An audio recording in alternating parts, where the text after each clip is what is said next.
Rohit Sharma dressing room की कुर्सी पर सिर झुकाए खामोश बैठे थे। सामने स्क्रीन पर स्कोरबोर्ड चीख चीख कर गवाही दे रहा था कि न्यूजीलैंड ने तीसरा वनडे और सीरीज 2-1 से अपने नाम कर ली है। इंदौर के होलकर स्टेडियम में सन्नाटा था, लेकिन असली बवंडर मैच के बाद शुरू हुआ। जैसे ही भारत की यह शर्मनाक हार दर्ज हुई, भारतीय क्रिकेट के दिग्गजों का गुस्सा फूट पड़ा और मामला सीधे बीसीसीआई के हेडक्वार्टर तक पहुंच गया। सबसे पहले सचिन तेंदुलकर का बयान आया, फिर वीरेंद्र सहवाग और उसके बाद महेंद्र सिंह धोनी और इरफान पठान जैसे दिग्गजों ने इस हार का जो पोस्टमार्टम किया है, उसे सुनकर पूरा देश दंग रह गया। ये सिर्फ एक मैच की हार नहीं थी, बल्कि टीम इंडिया की भविष्य की दिशा पर उठाए गए गंभीर सवाल थे। खास तौर पर महेंद्र सिंह धोनी का बयान इस वक्त पूरे सोशल मीडिया पर आग की तरह फैल रहा है, क्योंकि उन्होंने बीसीसीआई से एक ऐसी कठोर मांग की है जिसे अब नजरअंदाज करना नामुमकिन है। वहीं सचिन और सहवाग ने भी दो टूक शब्दों में कह दिया है कि लगातार हार के बाद अब सिर्फ बहानों से काम नहीं चलेगा, बल्कि कड़े फैसले लेने का वक्त आ गया है। इस वीडियो में हम आपको भारतीय दिग्गजों के वो सभी बयान एक एक करके दिखाने वाले हैं, ताकि आप समझ सकें कि इस हार के बाद बीसीसीआई के अंदर क्या खिचड़ी पक रही है। धोनी का बयान बिल्कुल मिस मत कीजिएगा, क्योंकि वही इस वक्त की सबसे बड़ी खबर है। लेकिन उससे पहले अगर आप भी रोहित शर्मा और विराट कोहली को दुनिया का सर्वश्रेष्ठ बल्लेबाज मानते हैं, तो वीडियो को लाइक करें और कमेंट में बताएं कि क्या रोहित और कोहली को फिर से टीम की कमान संभालनी चाहिए, हाँ या नहीं। दोस्तों, इंदौर में खेला गया तीसरा वनडे मैच भारत 24 रनों से हार गया और इसके साथ ही न्यूजीलैंड ने सीरीज पर कब्जा जमा लिया। इस मुकाबले में भारत की न तो गेंदबाजी में वो धार दिखी और न ही मध्यक्रम की बल्लेबाजी में वो जान। बस विराट कोहली का वो 54वां ऐतिहासिक शतक और हर्षित राणा का संघर्ष ऐसा था जिसने फैंस को अंत तक बांधे रखा। बाकी तो पूरी टीम आज न्यूजीलैंड के सामने बेबस नजर आई। दरअसल इंदौर के होलकर स्टेडियम में भारत इस उम्मीद के साथ उतरा था कि वह सीरीज जीतकर अपनी बादशाहत कायम रखेगा, लेकिन डेरिल मिचेल और ग्लेन फिलिप्स के शतकों ने भारत को मुकाबले से बाहर कर दिया। जब 338 रनों का पीछा करने की बारी आई तो विराट कोहली ने 124 रनों की महान पारी खेलकर अपनी जान लगा दी, लेकिन उन्हें दूसरे छोर से वो साथ नहीं मिला जिसकी जरूरत थी। अब दुनिया भर के दिग्गजों ने बीसीसीआई से बड़ी अपील करते हुए जो कहा है, उसे सुनकर आपके होश उड़ जाएंगे। पहला बड़ा बयान इरफान पठान का आया है। वह कहते हैं, इंदौर में हारना वाकई दुखद है। मैं सोच रहा था कि हमारी टीम 338 का लक्ष्य हासिल कर लेगी, क्योंकि विराट ने अद्भुत शतक लगाया था, लेकिन शुभमन गिल की कप्तानी में वो रणनीति नहीं दिखी जो न्यूजीलैंड के तूफान को रोक सके। गिल को अभी कप्तानी सीखने की जरूरत है। फिलहाल कमान फिर से रोहित शर्मा को दी जानी चाहिए।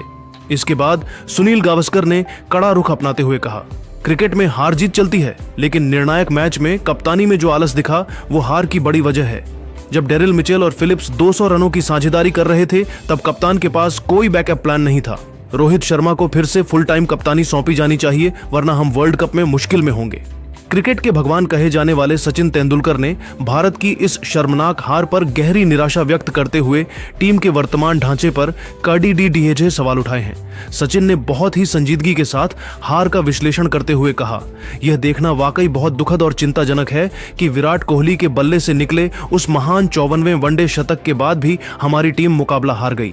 जब आपके पास विराट जैसा खिलाड़ी 124 रनों की संघर्षपूर्ण पारी खेल रहा हो और फिर भी आप जीत की दहलीज पार न कर पाएं, तो इसका सीधा और साफ मतलब यही है कि टीम इंडिया का आंतरिक संतुलन पूरी तरह से बिगड़ा हुआ है। हार के पीछे केवल खराब बल्लेबाजी ही नहीं, बल्कि रणनीतिक विफलता भी एक बड़ी वजह है। सचिन ने कप्तानी के अनुभव पर जोर देते हुए आगे कहा, मुझे ऐसा लगता है कि अगर मैदान पर रोहित शर्मा कप्तान के तौर पर जिम्मेदारी संभाल रहे होते तो शायद परिणाम कुछ और ही होता। रोहित के पास वो अनुभव और विजन है जिससे वह विराट की इस शानदार पारी को जीत में बदलने के लिए अपने गेंदबाजों का इस्तेमाल कहीं बेहतर और प्रभावी तरीके से कर सकते थे। वह जानते हैं कि कब किस गेंदबाज को आक्रमण पर लगाना है और कब विपक्षी टीम पर दबाव बनाना है। इसके अलावा मध्य क्रम में केएल राहुल और अन्य बल्लेबाजों की लगातार विफलता एक बहुत बड़ा सिरदर्द बन गई है। जब तक हमारा मिडिल ऑर्डर जिम्मेदारी नहीं लेगा, तब तक हम बड़े लक्ष्यों का पीछा नहीं कर पाएंगे। साथ ही गेंदबाजी आक्रमण में मोहम्मद शमी और जसप्रीत बुमराह जैसे धारदार गेंदबाजों की कमी आज साफ तौर पर खल रही थी, क्योंकि उनके बिना हमारा पेस अटैक न्यूजीलैंड के सामने बिल्कुल बेअसर नजर आया। वहीं वीरेंद्र सहवाग ने अपने बेबाक अंदाज में कहा, रोहित शर्मा को वनडे की कप्तानी वापस दे देनी चाहिए। भारत को इस वक्त रोहित की अनुभवी कप्तानी की सख्त जरूरत है।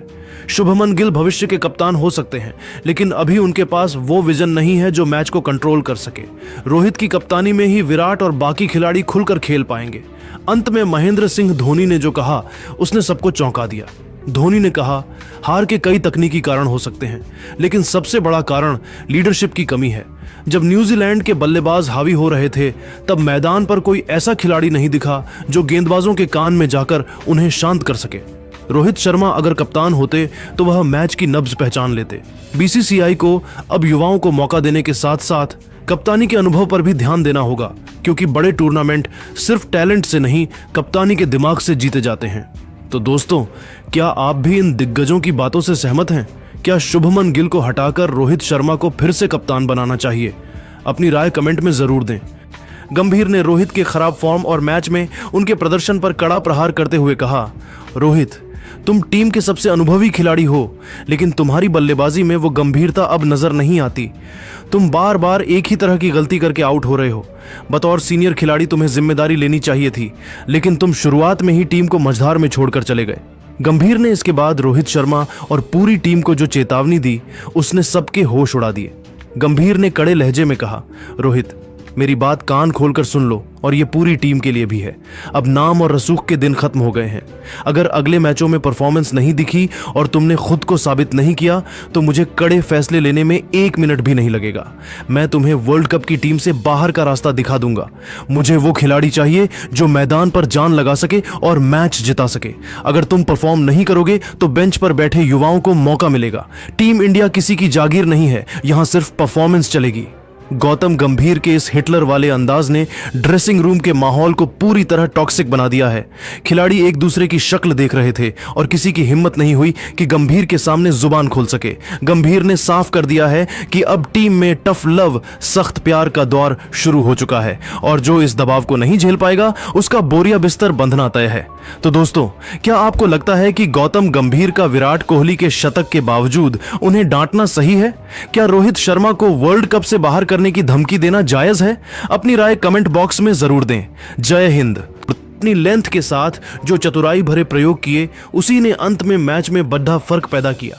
हमने भारत को उन्हीं की घरेलू परिस्थितियों में उन्हीं की पसंदीदा पिच पर हराया है, और यह जीत न्यूजीलैंड क्रिकेट इतिहास के सबसे सुनहरे और गौरवशाली अध्यायों में से एक के रूप में दर्ज की जाएगी। मैच के अंत में माइकल ब्रेसवेल ने एक जेंटलमैन क्रिकेटर की तरह भारत के बेमिसाल आतिथ्य और इंदौर के जोशीले दर्शकों का शुक्रिया अदा किया, जिन्होंने हार के बावजूद कीवी टीम के अच्छे खेल का सम्मान किया।